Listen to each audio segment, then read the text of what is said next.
Gentlemen, good afternoon to everyone. So we are going to start because we are not going to have any minutes in addition to the time that is allocated to our side event. So welcome to all of you. I will give the floor to Mr. Bruno Lesquer, Chairman of OME, to introduce and open this side event. Monsieur Lesquer, the floor is yours.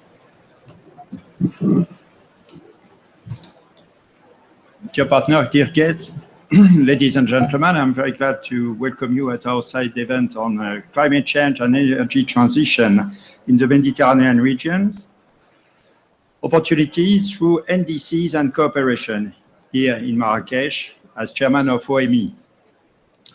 Allow me to warmly thank our partner, UPC, University Polytechnic Catalonia, for teaming with us for this particular important event, to thank our partner ADEME, CMI, MEDENER, Bleu, and Rest4Med, and of course to thank all of you for joining us today. The entry into force of the Paris Agreement just a few days before the start of the 22nd session of the Conference of the Parties to the UNFCCC has given momentum and political prominence to climate change, mitigation and adaptation. The entire world is at last acknowledging the depth and relevance of the challenge ahead, and the rapid speed of the Paris Agreement ratification timeline is a clear sign of this awareness. Indeed, few international agreements have been endorsed and implemented so quickly. National government, together with regional and local administration, business actors, and civil society, have all worked hand in hand to demonstrate their willingness to change current paths and build up a better future through bolder climate action. As a representative of an energy industry association, I applaud such swift decision. Energy is the largest CO2 emitter, responsible for 2/3 of greenhouse gases emissions at world level. There is an urgent need to profoundly rethink and transform the way energy is produced, distributed, and consumed. Renewable energies, energy efficiency, energy storage, smart grids, as well as modal shifts and other policies impacting individual behavior have already contributed to change the old energy paradigm and led to a more efficient and equitable system. Yet, a lot has to be done, and the urgency of the climate issue calls for a much rapid transition, particularly in the Mediterranean region, one of the climate change hotspots.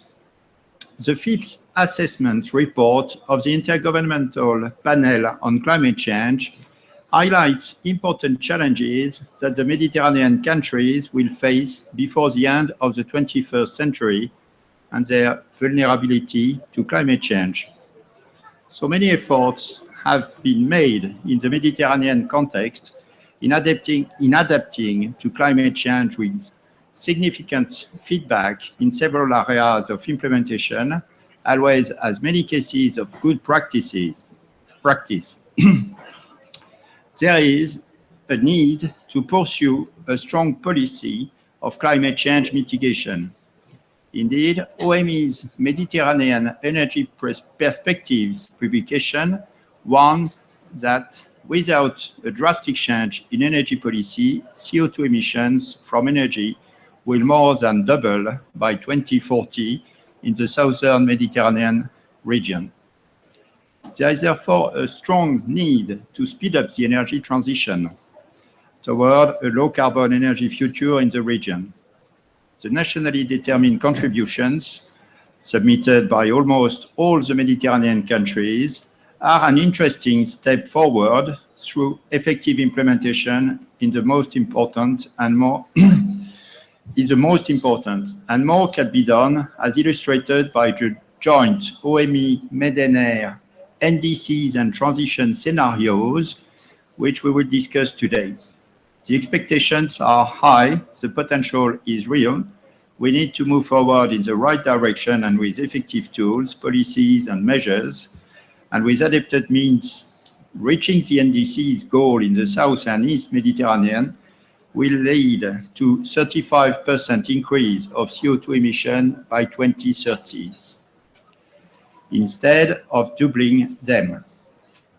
It's a very good start, and the energy transition scenario allows for much better. Let's go ahead.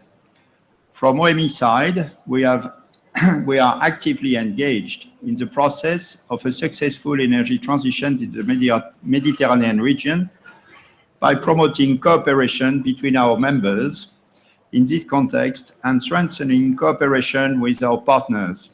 We are actively mobilized here at COP22 to make sure that the voice of the Mediterranean energy industry is heard at this important gathering, and to team up with relevant regional partners in order to promote a more sustainable energy future in the region. I would like to conclude by thanking once again all the speakers and welcoming all of you. Thank you very much. Thank you very much, Mr. Chairman. I'm pleased now to give the floor to our partner, Josep Xervaki. Don't worry about this. You will teach me later. So from UPC to introduce the session. Good afternoon, everybody. Thank you also for coming to this site event. As the moderator tried to see, my name is Josep Cercavins, and I am professor of the Universitat Politècnica de Catalunya. But we are not here in the representation of all the university. We are here as representative of one of their research group that is called Group on Governance of Climate Change. Let me explain you something that probably you know, but maybe not. When you try to do a site event in this context, there are a lot of demand. So a lot of us try to do a site event. But then we have a few offices like this, or a few rooms like this, and a few slot of times in order to do the offer. So then the Secretariat of the Climate Convention asked us to do a merging process. So the majority of the site events that you can follow these days are the result of some merging process. And this is one example. In this sense, we can ask ourselves, what is the merged concept or the merged essence of this site event? In our perspective, is the Mediterranean and climate change. In this sense, I think that the lead partner organization and us, we have interest in know better and think in the future of the Mediterranean in relation of the climate change. Then, in particular, what is our contribution to this site event in relation of the Mediterranean issues? Well, let me just say you that since some months ago, we have the good opportunity to start a collaboration with Bleu. You know that is a so important organization at the level of the Mediterranean issues. And at the moment, the first thing that we are doing is studying the current INDCs of the Mediterranean countries at the individual and regional perspective. And at the moment, this is the perspective that we would like to share with you in this site event, in collaboration, of course, with the other issues that we put on the floor. So thank you very much again for coming. And I think that the most important thing is to start the site event. Absolutely. Thank you very much.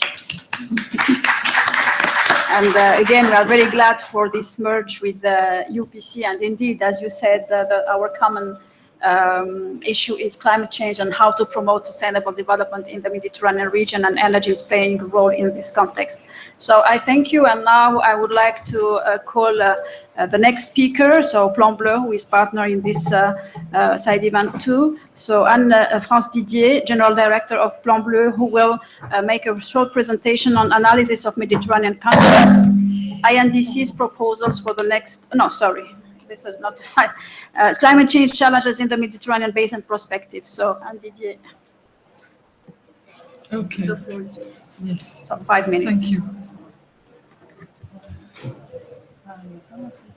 J'aurais préféré faire la présentation en français, mais peut-être que certains ne comprennent pas le français. Everybody who don't understand French? So maybe. So I will do it in English. Excuse me for my very bad accent, but I will try to be as efficient as in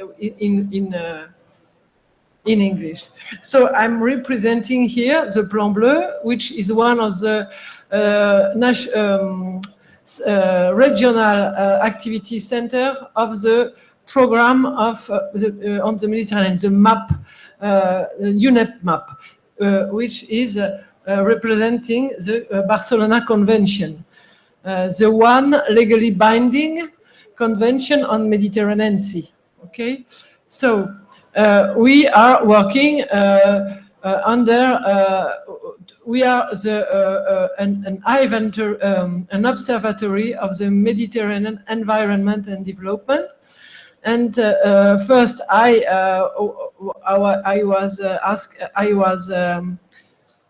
think it's important to reintroduce the fact that the Mediterranean is clearly under threat, even without climate change. And it's the reason why there is a Barcelona Convention, and that all components of this Barcelona Convention are acting to fight against pollution, to fight to achieve a good quality status of the quality of the sea, to achieve healthy development, and so on. You understand? So it's very clear, I see. So there is here you see a list of all the problems. I will not I will not enumerate all of them. The important is to know that there are cumulative effects of this pressure, and that climate change will aggravate all these unsustainable trends. We know, for example, that with the growth of the coastal urbanization and with the frequentation, very important, of tourism on all this coast, we have 150 people, citizens, and 150 tourists in the same time on this coast, for example, in summer. It's a lot of pressure, and it's why vulnerabilities, exposure, and hazard to climate change are increasing because of these coastal areas largely urbanized. We also know that infrastructure and land planning are not adapting to this climate change, to the sea level, and to the intense rainfalls that will increase, even if precipitation will decrease. And we also know that we have to face very huge problem with social problems, so such as stress, hydric stress. There are already quite 100 million people who are under the level, the good level with water resources. So a lot of key sectors are impacting by that. And it's why the Barcelona Convention is involved through some of his protocols. We have a lot of protocols: ICZM, land sea, interaction, biodiversity, but also with a new vision that you see it's not so easy to understand this figure, but you see that we are fighting with our sector protocols, land and sea-based pollution, biodiversity and ecosystem, land and sea interaction, but also with cross-cutting issues like integrated coastal zone management, which is the most important. And then also with all our action on sustainable consumption and production, you know that we could achieve a very good decrease in gas emission with a good politic on that specific issues, and especially on climate change adaptation. You know or you don't know that in this year, the Barcelona Convention adopted a package of strategic decisions on climate change, such as the Mediterranean Strategy for Sustainable Development, such as Regional Climate Change Adaptation Framework, and also the Regional Action Plan of Sustainable Consumption and Production. And you see in this Mediterranean Strategy for Sustainable Development, the point 4 is addressing climate change as a priority issue for the Mediterranean. So we are in the way to on these 4 points, to have some precise action, indicators, and monitoring of this strategy on these 4 ways especially. It's very important for us to link this Mediterranean strategy with the especially work you do on climate change, on energy, and on NDC. Because of this NDC are talking about energy, of infrastructure, of water resources, of waste, and a lot of things that are part of sustainable strategy. And I finish with that. It's very important. It's why with Plan Bleu and the new UNEP map, we want to share with you and all partners all these issues to have a more efficient advice for all these countries, all our countries, to take the good decision in the good way. Thank you. Thank you very much. Thank you.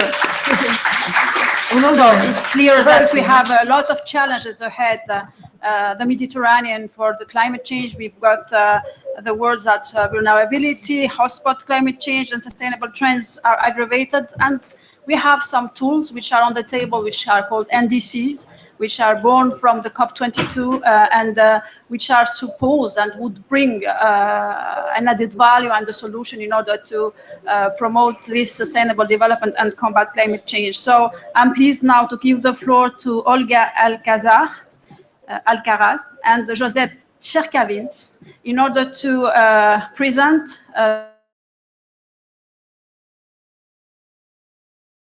their analysis NDCs. So the floor is yours. 20 minutes.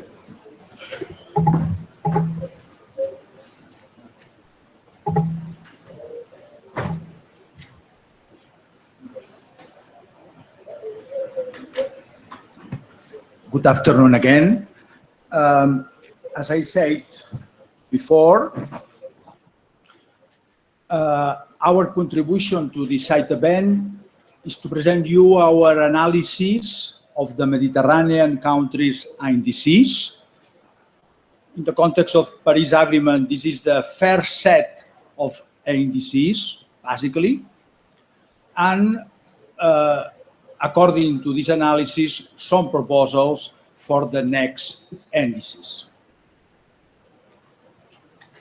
At the introduction level, we would like to remind you what are the so-called global 2 degrees reference, the RCP 2.6 scenario, and the concept of the global carbon budget.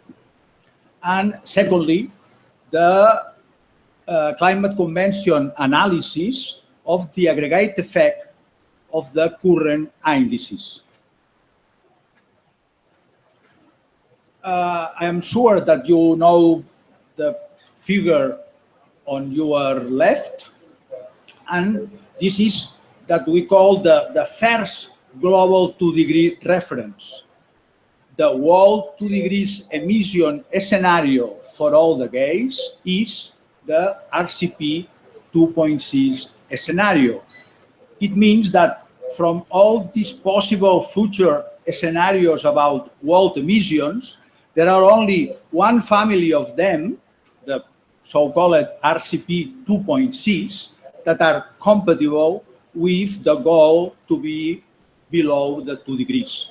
So in the right part of this slide, you can see a more clear view of this scenario, because this is the scenario that we need to analyze with all our perspective in all the sense. And the second global reference, probably not so spread that we would like, is the concept of the global carbon budget. Is the cumulative CO2 emissions consistent with the goal of keeping the global average temperature below the 2 degrees. And according to the main reference that we have in this moment, the last assessment report from the IPCC, from 2011 to 2100 in this century, the global carbon budget is approximately these 1,000 gigatons of CO2. And this is very related with the surface of the, that defines the RCP 2.6 scenario. So these two references are, of course, very interrelated. And the real meaning of this is that if we would like to stay below the 2 degrees, the maximum quantity of emissions that we can launch to the atmosphere during this century is this 1,000 gigatons of CO2, as you know. Secondly, and this analysis is based in the two concepts that I have presented now. According to the synthesis report of the Climate Change Convention, the last version is from May of this year, we have a good study about the aggregate effect of the current INDCs at the world level. And in this analysis, we can see this figure that, again, is based in the pathway, in the pattern of the RCP 2.6 scenario. So this is the real global reference that we have in mind always. This is the pathway that moved the humanity in the direction of the 2 degrees. But according to the Climate Convention analysis, if the countries follow the pathway, the road, according to their INDCs, they follow this yellow trend that we have in the picture. So it's so clear that we are not going in the direction of the 2 degrees at the moment, if not at the direction of clearly more temperature in the future. And you could see the gap. The gap, and there is a big gap, is these 14 gigatons of CO2. And we are talking about an order of magnitude that is 50. So around this order of magnitude of 50, the gap is 14. So this gap between the aggregate effect of the current INDCs, the first set of NDCs, and the level of compromise required to achieve the temperature objectives of 2 degrees, that is in the Paris Agreement, is so important. And we need to analyze this accurately. And in relation with the question of global carbon budget, in the same analysis from the climate change, according to the same analysis of the Climate Change Convention, they give, and probably this is the first time that the Secretariat of the Climate Change Convention used the concept of the global carbon budget. They explain us that according to the Climate Convention and using this cumulative emission concept, so the global carbon budget concept, we have this figure with some numbers that I think that it's good to look with some precision. Sometimes this figure is not easy to analyze, but you can see this in the first file. You can see that if we were in 2011, the global carbon budget that we have at our disposition is this 1,000 gigatons.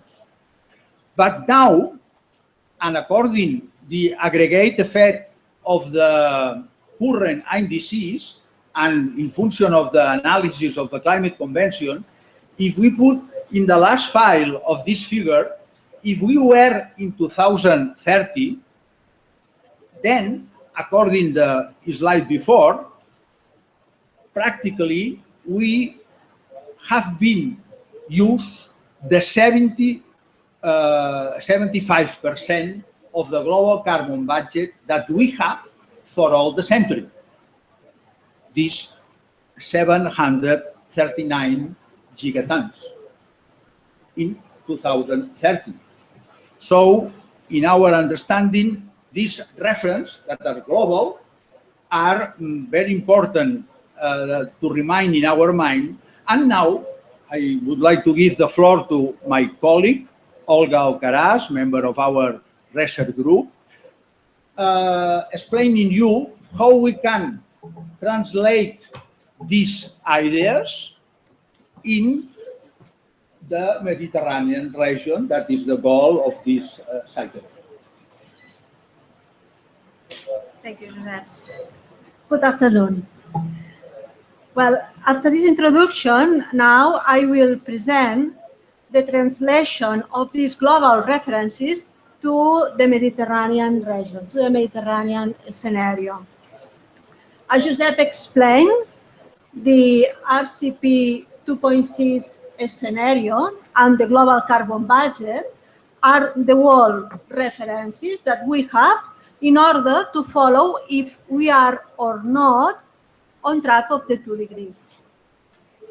And we think that it's necessary, that it's so important to translate, to specify these 2 references for different regions or for different countries. And these country-specific 2 degrees reference scenarios, it's important that it's available before countries produce their second NDCs at 2020, because they could use this common reference. It could be used for anyone. Well, and we think that countries need to know what we expect from them when they elaborate their NDCs. They have to know if their NDCs is ambitious enough or not. They must be able to check whether their NDC is in the path towards the 2 degrees goal or not. Well, from the global reference and using a model based on equity and climate justice, we have developed the 2 degrees scenarios for the Mediterranean basin. And here you have the global references. I'm sorry. Here you have the global references, the RCP 2.6 scenario, the global 2 degrees scenario, and the global carbon budget, and the translation of these references to the Mediterranean regions. This is the pathway for the 2 degrees for the Mediterranean regions, and the Mediterranean carbon budget amounts to 68 gigatons of carbon dioxide. Well,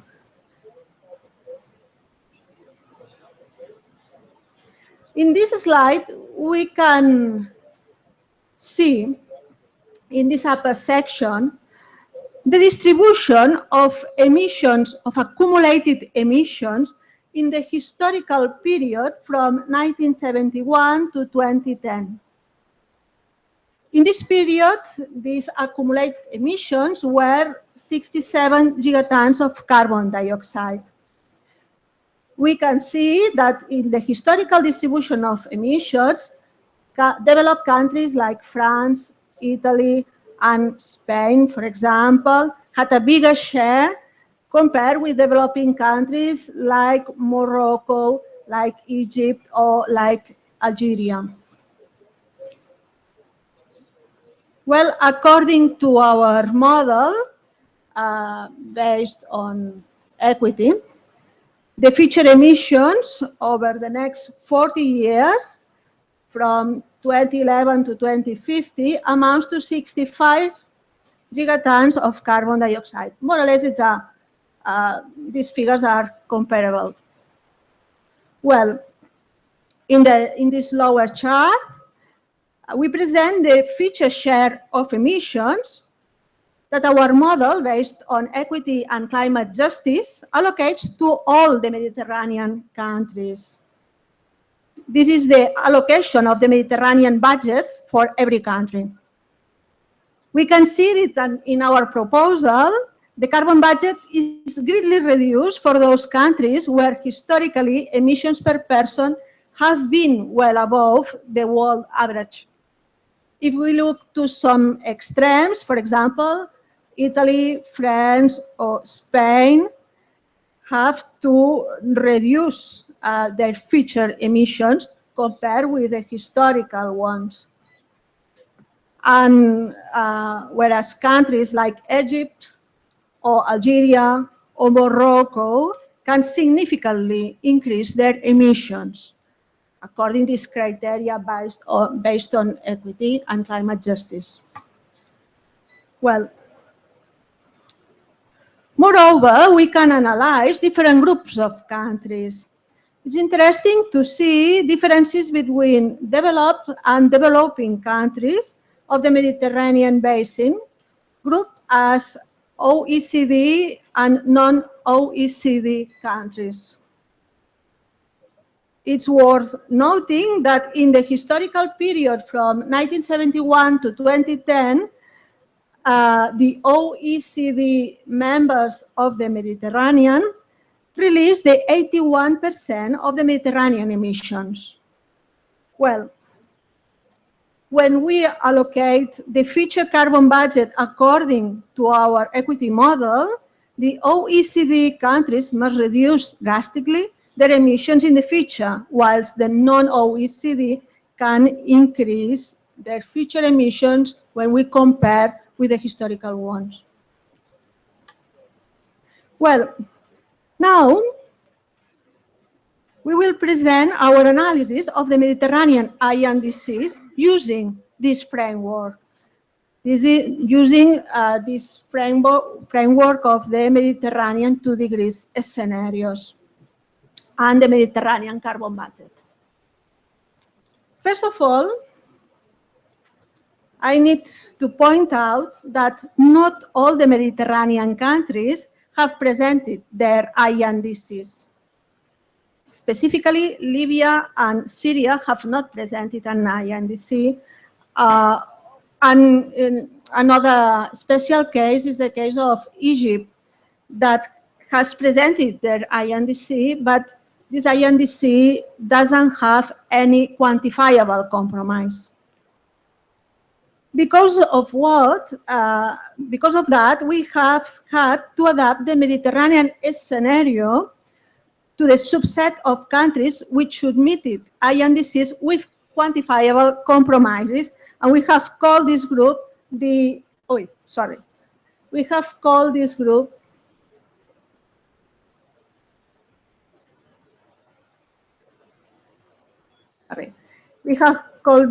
the AMWQC, aggregate of Mediterranean countries with quantifiable compromises. In this right side of the slide, in black, you can see the pathway for this aggregate of countries. And the carbon budget remaining for all this group of countries amounts to 50 gigatons of carbon dioxide. Here we present the results of our assessment for this group of countries.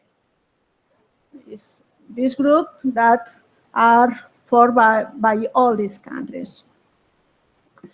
The sum of their historical emissions is presented in black, and the blue line displays the 2 degrees pathway for this group of countries. And then we plot the aggregate effect of their INDCs. The red diamond shows the unconditional compromises, and the green triangle shows the aggregate effect of the conditional compromises. It's worth stressing that in the Mediterranean basin, there is a big gap between the compromises of countries and the 2 degrees pathways.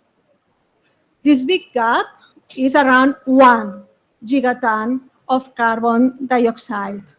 And it's worth highlighting that from the gap of 14 gigatons that Josep explains to us, that exist at the global level, the Mediterranean countries are responsible for 1 gigaton of carbon dioxide. Well, and if we have a look at the carbon budget represented here by these 2 bars, according to what the country said, by 2030, we will have spent 76% of the total carbon budget for the Mediterranean. Okay. It's interesting to have a look also to the developed Mediterranean countries, countries that belong to the OECD. We can see that they are responsible for this 1 gigaton of carbon dioxide equivalent gap. Specifically, considering the carbon budget, our model allocates to all this group of countries these 35 gigatons of carbon dioxide. And according their compromises, according their INDCs, they will have released into the atmosphere at 2030 the 86% of this carbon budget. This is a very worrying thing, we think. Well, on the other hand, if we consider the developing countries of the Mediterranean, countries that don't belong to the OECD, we can see that their commitments are close to the 2 degrees pathway. And fortunately, according to their INDCs, they will use only 47% of their carbon budget by 2030.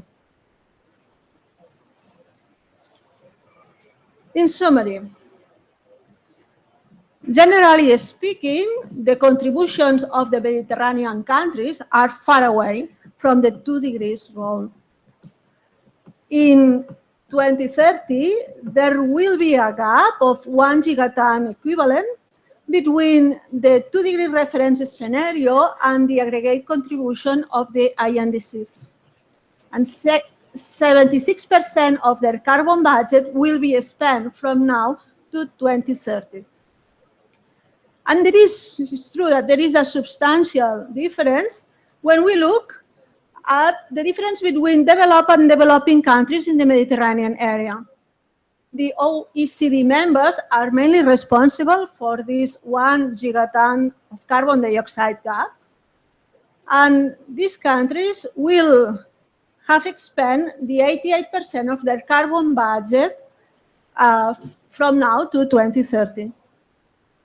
whilst the non-OECD members are quite close to this 2 degrees pathway.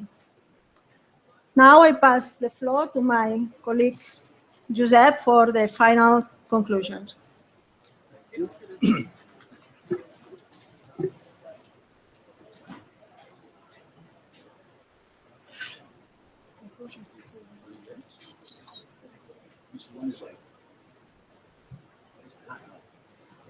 Sorry. Just change the voice to look your attention, but it's not more important. So finally, we can summarize, we think, our presentation in the side event of today with the following remarking points. It's extremely important to have reference in order to assess if a country or a region, in this case the Mediterranean, is on track or not for the 2 degrees global goal. The good 2 degrees reference at global level are so clear. The RCP 2.6 future emission scenario and their associated global carbon budget. One model, and we know others, but with practically the same results always, our model based on equity and climate change that, of course, we have not presented here. With the time that we have, we cannot explain you the base of the model. And I insist, the other models that at this level, it has practically the same results. Our model based on equity and climate justice is, with this model, is fully possible to translate this to global reference at any level, to regional level, to country level, and we did for the Mediterranean region. You see that the carbon budget for the Mediterranean region is more or less this 68 gigatons. This is the quantity that in the Mediterranean region we can use if we would like to contribute to the global goal of the 2 degrees. And this budget, until the moment, has historically been, and still is, unequally emitted by the OECD and non-OECD Mediterranean countries. It's another imbalance, like in many other aspects. It's not a new vision. And finally, probably this is the last comment, we think that if we use this approach and these methodologies, it is possible, and maybe it could be a good effort that we can try to do at the Mediterranean region level to quantitatively formulate a specific Mediterranean policy of cooperation in the fight against climate change. So it's feasible to think that the second set of NDCs, looking the Mediterranean area, we can follow a business as usual scenario and each country could do their own NDC, or maybe we can try to have a common vision from the Mediterranean level and try to do a set of NDCs that has into account these possibilities of cooperation. Thank you very much for your attention. Thank you very much. So we have almost consumed our carbon budget. We need to stay here and not to go back home if we need to contribute to combating climate change in the Mediterranean. But more seriously, thank you very much. It's very much interesting and a very good also bridge to the presentation. We analyze in depth the NDCs in their contribution for the energy sectors and the policy and measures the countries have announced they will implement in order to contribute to the COP21 agreement. And we will show the results here confirming what you said. So we are not in the good track in order to be in this scenario, but luckily we have also opportunities to promote through more ambitious target a better future for the region. So with no delay, I give the floor to Lisa, who will share, Lisa Guerrera from OME, who will share the presentation with our partner François Guillaume from ADEME to present this analysis and the results of these scenarios. Good afternoon.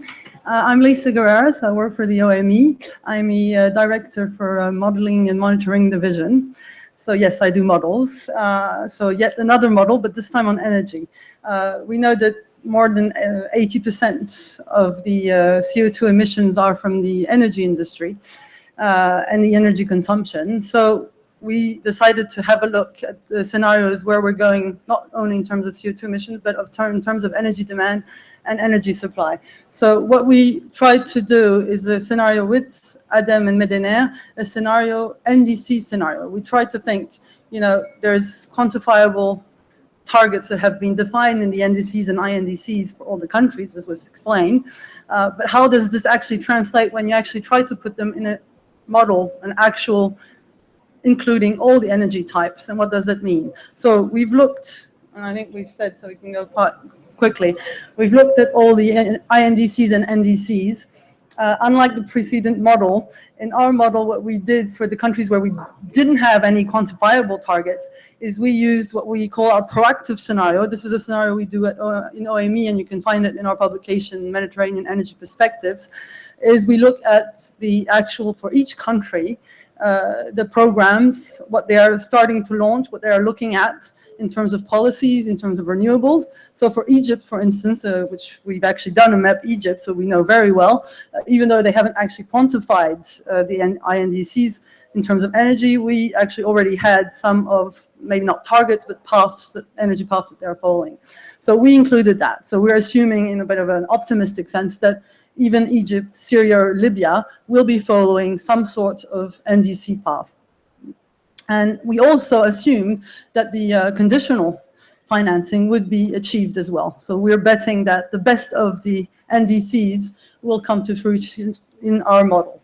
So what does this mean? So there's 3 targets: energy efficiency, share of renewable energy in electricity production, and the CO2 emissions. Obviously, in our model, the CO2 emissions is an output because it's the actual consumption of energy, burning of energy, that brings the CO2 emissions.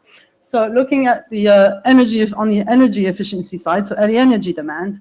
So on the left side, you've got the graph of the total energy demand in the Mediterranean. So I've even plotted 1990, so you can see how it's evolved from being all north to more balanced with the south. But of course, if we go with current trends, what we call current trends is not doing anything. It's actually taking into consideration what's been done and at the pace that it's been done, because a lot of things that are announced are not carried through or delayed. So that's what current trends are. They're not negative. They're still moving forward, but not very quickly. So that's where we're going. So if we continue with current trends, the demand, energy demand, total primary energy demand in the region will increase by 46%. And actually, if you look, there's 2 stories between the 2 shores. There's the north and there's the south. And in the south, it's an 85% increase of energy demand. So nearly doubling the total primary energy demand by 2030, and that's tomorrow. Now, we've looked at the NDC scenario, and when you look at the results, in terms of north, of course, there's even a decrease, but they weren't increasing that much in the current trends. Whereas when you look at the south, obviously, a lot can be achieved, like in terms of energy demand compared to 2030, even though it would still mean an increase. But I think you've mentioned it a bit in the concept of equity, is that when you look on the right-hand side of the graph, the little people graph, it shows what a person consumes per year on average. So, of course, in the north, you can see that the consumption level is already very high, whereas in the south, they need to build up. This is really a Maslow kind of pyramid. It's basically the basic needs. Everyone's got them more or less in the Mediterranean region. But the added energy services, I'm thinking, you know, air conditioning, new internet, electronics, all the new technologies, these are starting to get equipped in the south. So, obviously, this is an added demand that has to come through. But obviously, we're hoping it's not with the 85% scenario, and we'd rather go with a lower scenario. But still, in the NDC scenario, the increase in demand is still quite consistent, I mean, quite important in the south as well. Looking at the actual savings, energy savings. So I've plotted on the left the additional energy demand that would be needed. So basically, it's a graph that you saw before, but just the differential. So between now and 2030, you would have in the north, they would actually, in the NDC scenario, would actually decrease the energy demand slightly increase in the current trends, but basically would stay the same. In the south, as you can see, the difference is quite notable in terms of how much more energy you need to provide to get there.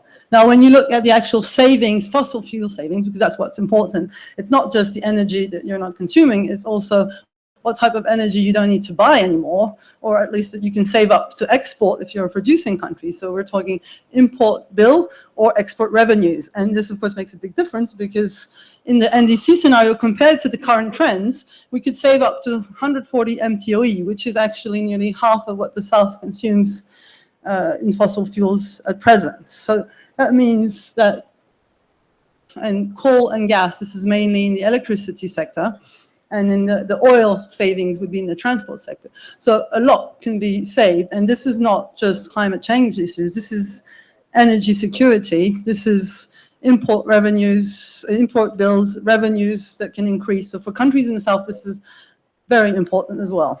So now looking at the electricity generation, that's the second target that's mentioned in the INDCs and NDCs.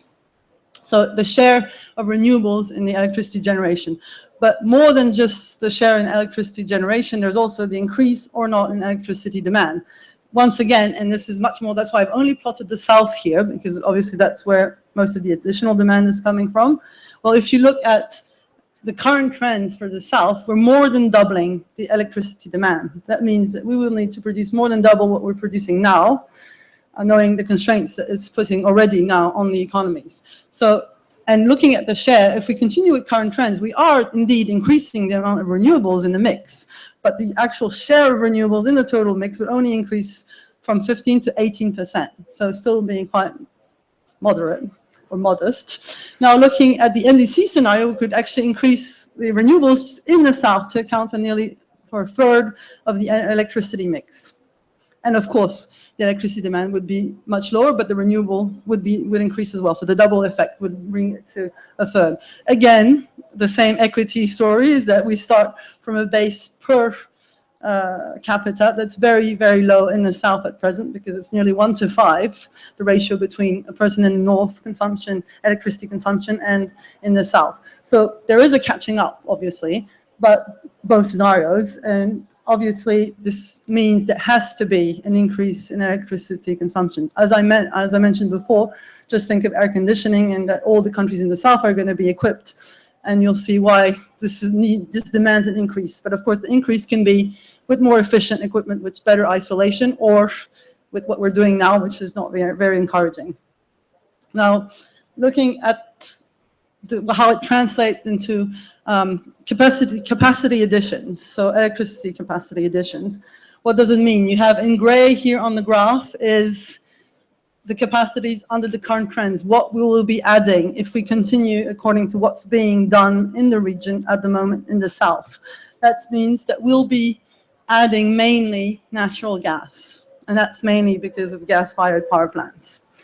A bit of coal, and that's, let's be clear, this is Turkey mainly. And on the green side, you've got what would happen with the NDC scenario. So in that case, not only we would be reducing a lot the amount of gas, added capacity of gas, but we would, of course, increase solar and wind capacity. But on top of this, we'd be sparing gigawatts. So that means that we'd have 40 gigawatts that we won't have to build in the NDC scenario. Now, looking at the third objective, that's the CO2 emissions, so the output of the NDC scenario and the current trends.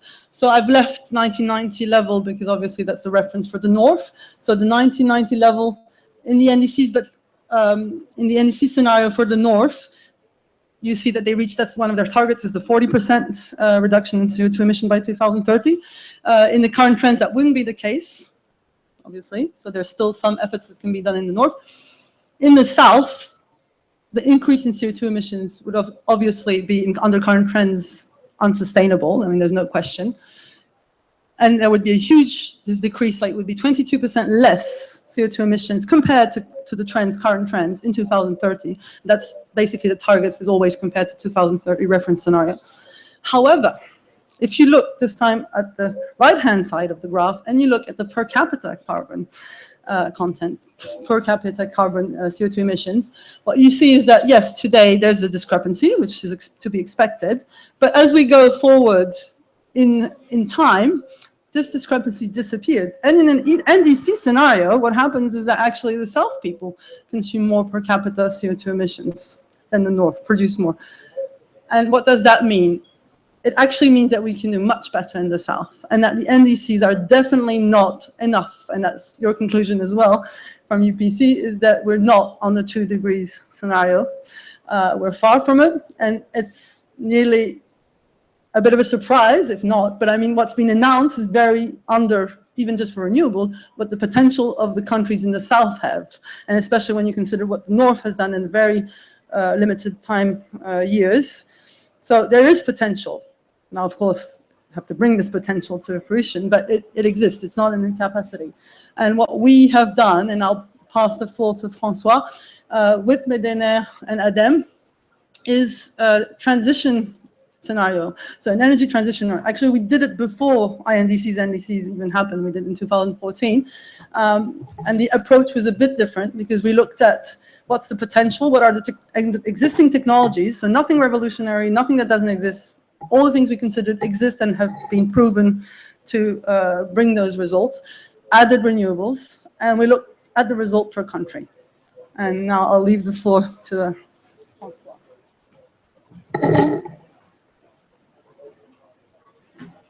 Thank you, Lisa. So I'm from ADEME, and ADEME is a member of MEDENER.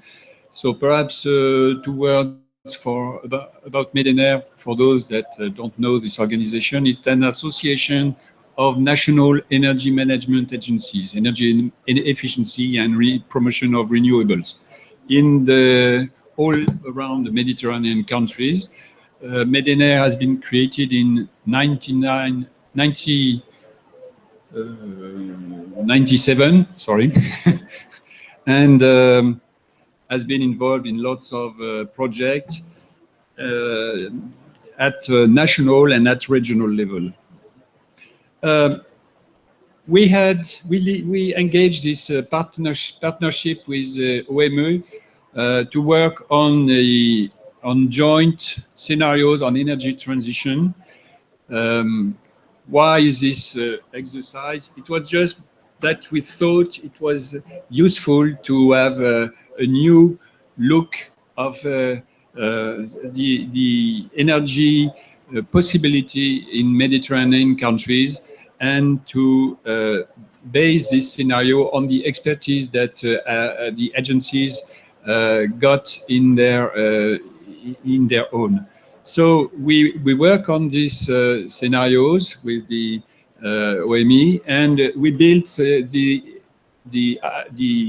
hypothesis, and based on the know-how and the expertise of the agencies. So I will not present again the output, the result of the scenario, as Lisa presented. I will just focus on the synthetic output and the differences between the NDC scenarios and the energy transition scenarios. So as you see on the figure, there is quite a difference between these 2 scenarios on the energy efficiency savings, on the renewables in the energy mix, and on the savings in CO2 emissions. This is valuable, and we think that it is a first answer to what was the conclusion of Lisa, that the NDCs was a first step to in the process of the energy transition. So clearly, achieving the climate objective are linked with the energy transition, and we see that there is a huge potential on energy efficiency and renewables, and there are a lot of benefits in the economic sector employment, new activities, local capacities, and this will be the work for the 2008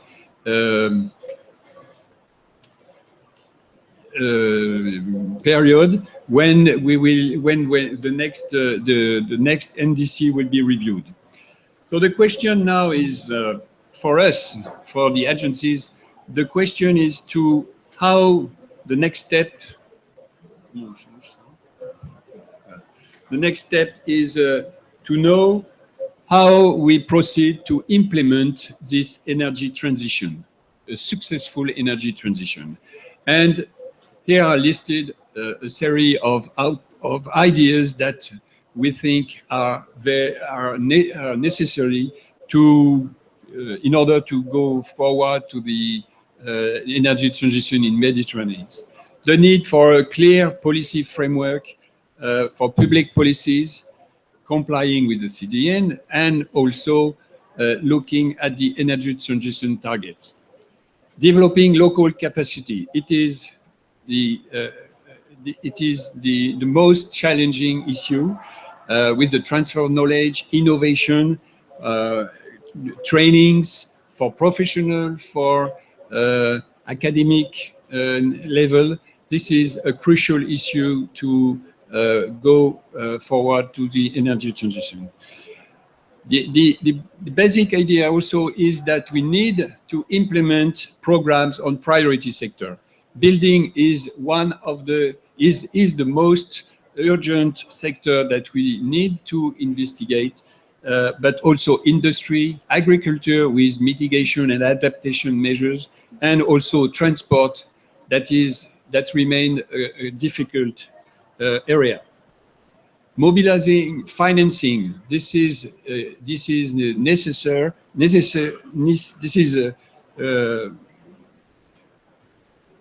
This is necessary, and we need to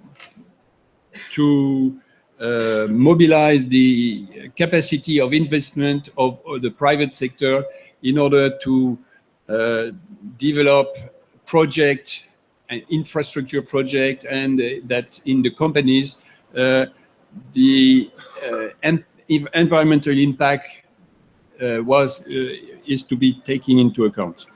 The last point is that we need to embark all the actors in the energy transition, and perhaps the agency, the national agency, have a specific role in coordinating at national level all these actors in the priority sectors, and at regional level in implementing or in facilitating the transfer of competencies, the transfer of experience, the exchange of good practice.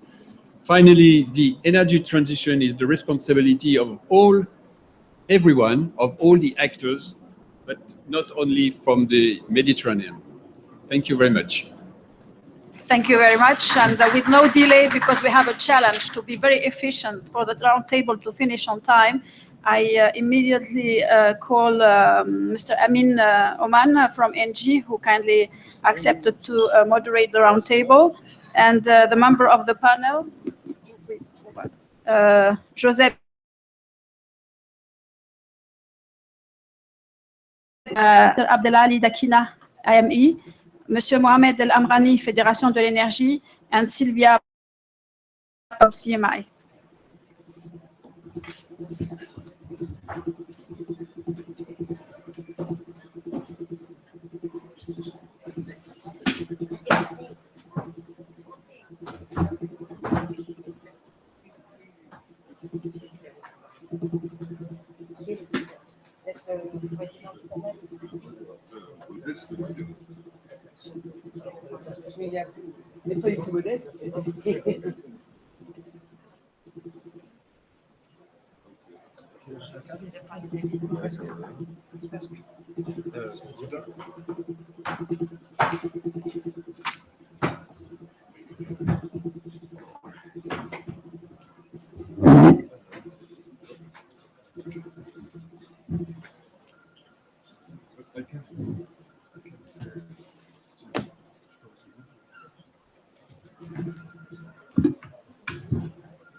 Good evening, everybody. I'm in Oman from ENGIE.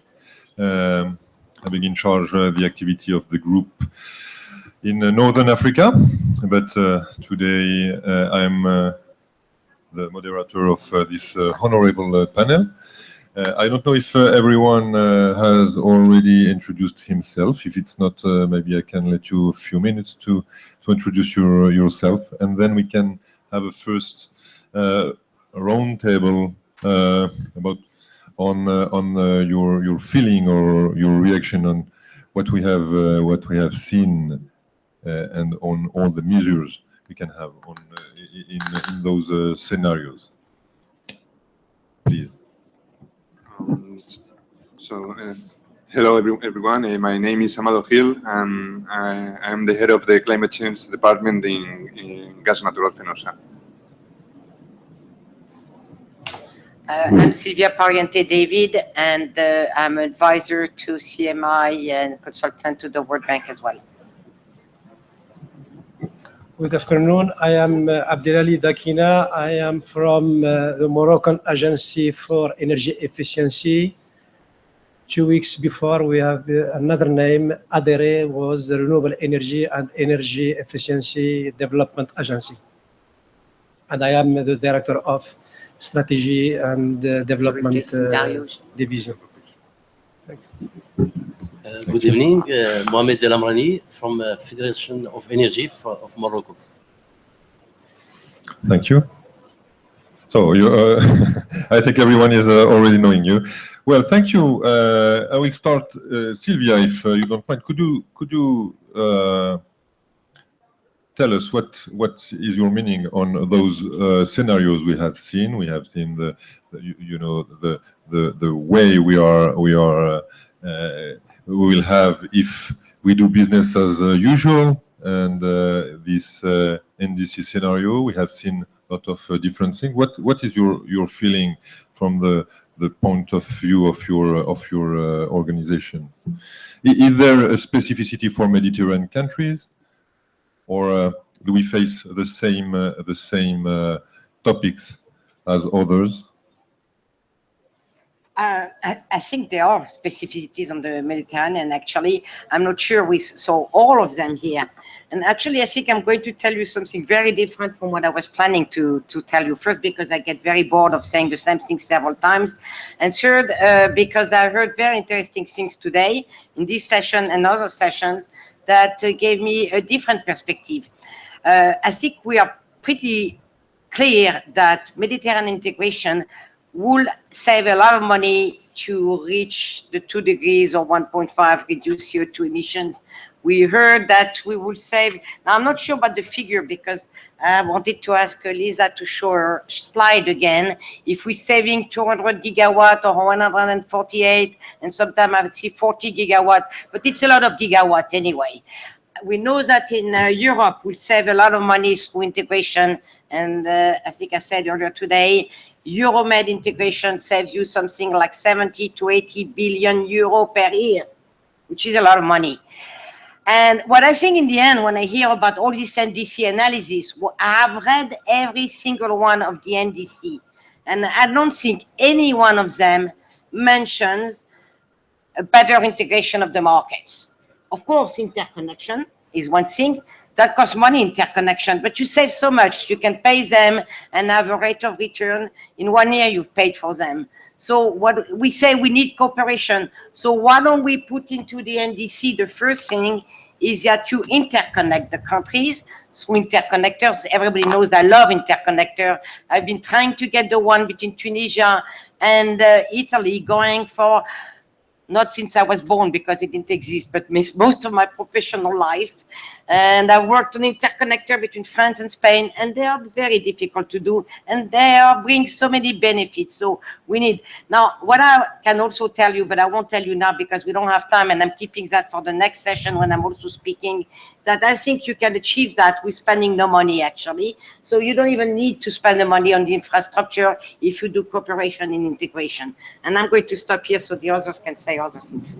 Okay, thank you. So, is everyone want to add something on what Sylvia has just said? Or maybe Mr. Dakina, you are a member of the AMEE, so which is a quite famous organization here in Morocco. Do you think that there is it could be a specific Mediterranean policy of cooperation against climate change? And if it's the case, is there anything already implemented on that field? Thank you, Mr. Moderator. First of all, regarding the scenario and the study with those presented, we have been also involved since the beginning, as we are a member of the MEDENER agency and network.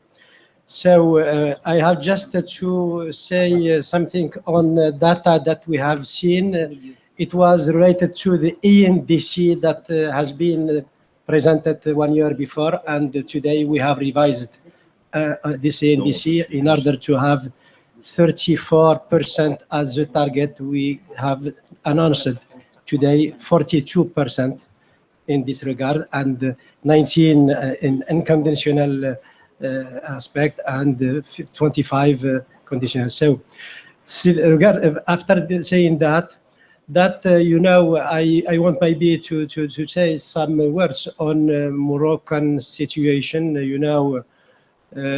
We have a specific situation regarding energy. We import more than 95% of our energy need, and we have a huge potential in renewables, and also a huge potential in energy efficiency too.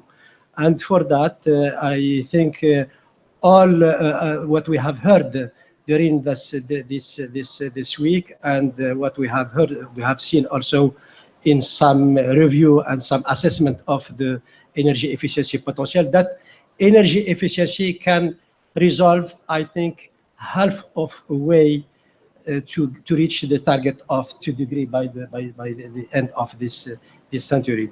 So we have this great potential, and also we have set off a lot of I think three main aspect issue are necessary to do. So we have a regulatory framework, we have an institutional, dedicated institutional for that like Basin and others. And for this, when we have a clear situation, I think the financing is coming in the third place. So if we know our so for this, I think in Mediterranean and in Morocco, we can do our best, and we can revise more than we have targeted for this. And as you know, the NDC should be reviewed each 5 years.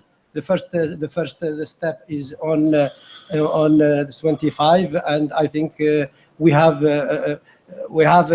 what we say large gap to go forward, and to be more oriented on this energy transition regarding energy efficiency and renewables. But do you agree? We have heard as a conclusion that NDCs for southern countries are so far than where it should be. We have a lot of room to improve our NDCs. That's what we have heard. Do you agree on that?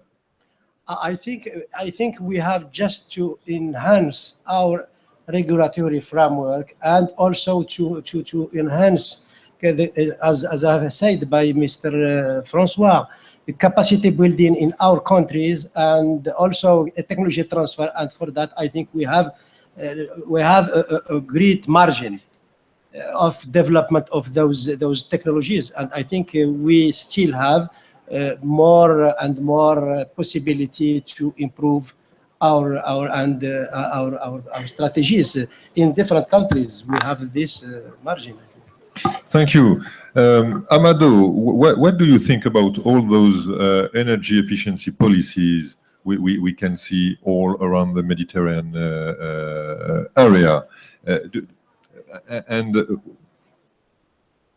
What could you tell us on how you feel those policies? Are they at the same level? Do you agree on what we have heard about the NDCs? What is your feeling on that? Okay, yes, I agree that energy efficiency is a key element in order to limit the increase in primary energy demand, but at the same time allowing for an increase in energy consumption per capita, especially in those countries with growing economies. So I think that energy efficiency will be key, absolutely key in this process. I think that there is also the potential of renewables, so there will also be an important player. And we think also that natural gas has a role to play still, because for instance, in Europe, in the Mediterranean region, we have an installed capacity of around 623 gigawatts, out of which 35% is natural gas and 11% is coal power plants. Just by switching from these coal power plants to natural gas, we can achieve a reduction of 250 million tons per year, or that's the same as that 1 gigaton per every 4 years. So I think that still natural gas has a role to play in energy efficiency, and also because of its lower carbon density. Sorry. No, it's okay. Okay, thank you. Sylvia, you want to add something? You just told me that you disagree on that. Okay, that's a strong word. I will say there is a big debate, and I did write a few pieces on that, whether natural gas is a transition bridge fuel to the long term for going to a low carbon energy system. And in my view, natural gas has to play another role. I will call it it's the énergie de bouclage, we say in French, the balancing fuel, because I think I can't remember what it is, there's some calculation that if you switch to gas wherever you can from the coal plant, because you're not going to do early retirement usually, you build a new CCGT. It has a lifetime of 30, 40 years, or whatever. So you locked into more carbon. And I think you have now a huge potential for renewables with the cost coming down. And you may as well go directly to the renewables. Now we have a grid integration issue and how to balance. Gas is a good balancing fuel because the gas power plants are flexible. Now the contractual conditions on the gas markets with the long-term contracts, the contractual obligation, the minimum take or pay, make it that gas cannot be provide the flexibility you want in the power sector. So you need more flexible contractual terms, but it should be the fuel of balancing, not the transition fuel, in my view. Thank you. Just a word on that. One word. My favorite subject. I agree on that natural gas could be an important backloading technology for renewables. I completely agree. But also, I was not talking about new investments in combined cycles. For example, in Spain, we have a lot of installed capacity that can be used. We don't need to invest in new combined cycles. I was just saying switching from coal to natural gas. So as it has been done, for example, in the UK and US. Thank you.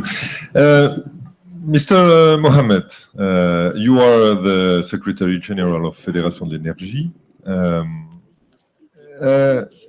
From your point of view, how should we proceed to implement a successful energy transition in Morocco or more broader? Okay. Si vous le permettez, j'ai prévu une intervention en français, d'accord? It's fine for me in French. You just have 2 minutes. Ok. Je voudrais donc pour compléter ce qu'a dit Monsieur Dakina, juste un petit rappel sur la transition énergétique du Maroc en quelques axes, quelques chiffres. Donc la transition énergétique marocaine s'articule principalement autour de quatre axes. D'abord l'utilisation des énergies renouvelables avec un objectif d'énergie renouvelable, d'électricité provenant des énergies renouvelables de 42% en 2020 et 52% en 2030. Ensuite, l'efficacité énergétique qui a été érigée en rang de priorité nationale avec un objectif de 20% en 2030 et ciblant les principaux secteurs comme le transport, l'industrie, le bâtiment, l'agriculture et l'éclairage public. Ensuite, le plan national de développement du gaz naturel, que ce soit le gaz to power, c'est-à-dire la production électrique à partir du gaz, et avec un objectif de 4800 mégawatts en 2030. Après, le gaz to industrie. Et pour finir, l'intégration régionale des réseaux. Donc, cette stratégie, en fait, répond à plusieurs objectifs. Le premier, c'est pour répondre à l'augmentation de la demande énergétique et accompagner le développement du Maroc avec un taux de croissance de 6,5%. Ensuite, la réduction principalement de la dépendance énergétique qui était de l'ordre de 98% en 2009 avec un objectif de 82% en 2030. Et pour finir, l'objectif principal qui nous concerne aujourd'hui, c'est-à-dire la préservation de l'environnement avec la réduction des émissions des gaz à effet de serre qui était prévu de 32% en 2030. Et dernièrement, le Maroc a présenté une contribution déterminée nationale avec un objectif qui était revu à la hausse entre 42 et 43% par rapport à ce qui a été prévu aux accords de Paris. Et pour finir, pour accompagner tout ce programme, il y a une prévision d'investissement de l'ordre de 40 millions de dollars américains, dont 30 milliards de dollars en énergie renouvelable. Thank you very much, Mohamed. May I ask you a question, Josep? You are from the Universidad Politécnica de Catalunya. We have heard that there are some priority sectors for energy efficiency. And as it was mentioned before, building is one of the priority sector. Do you think that all those sectors have the same priority in the different country of the Mediterranean area? What about transport, for example? What about industry? What about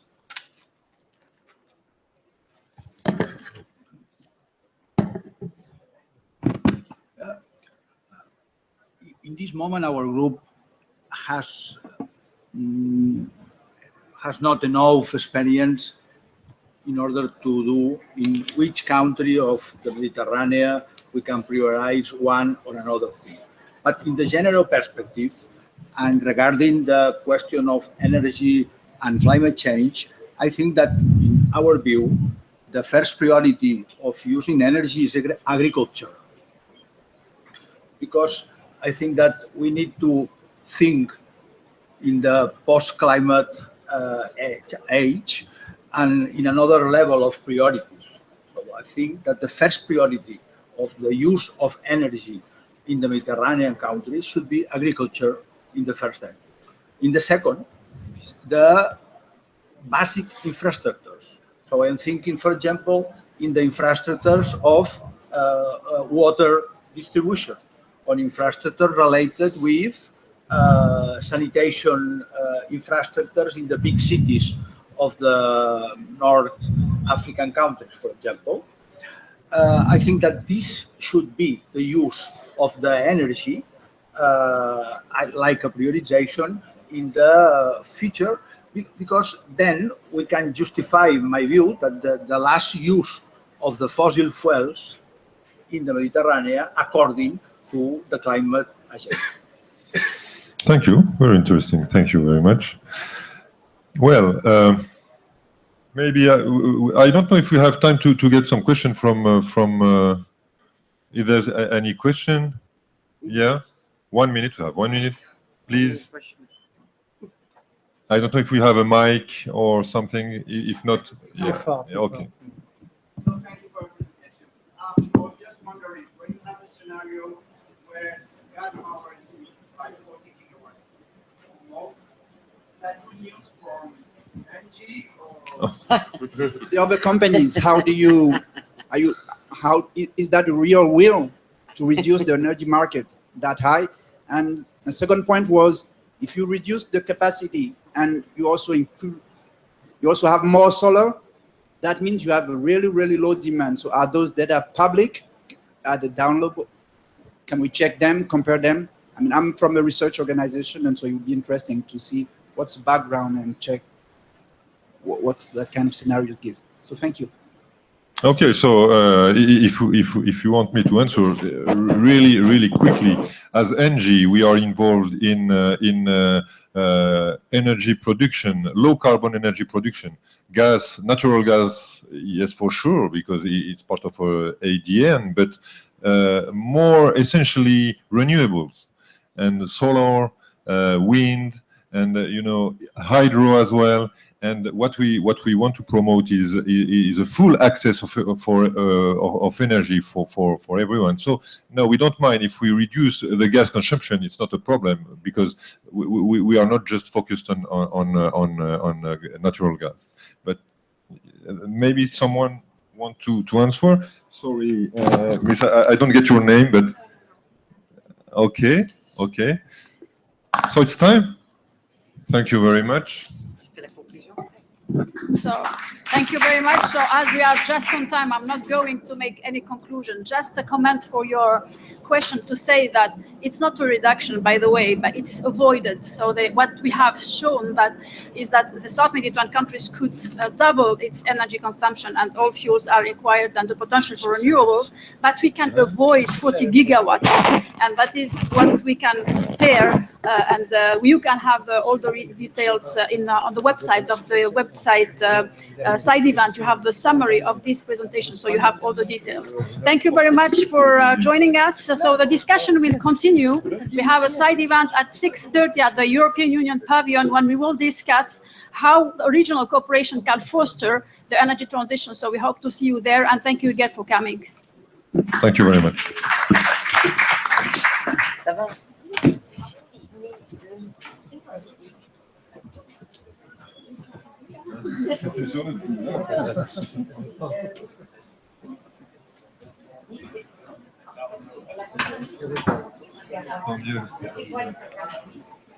Alors, elle a dit il y a 140.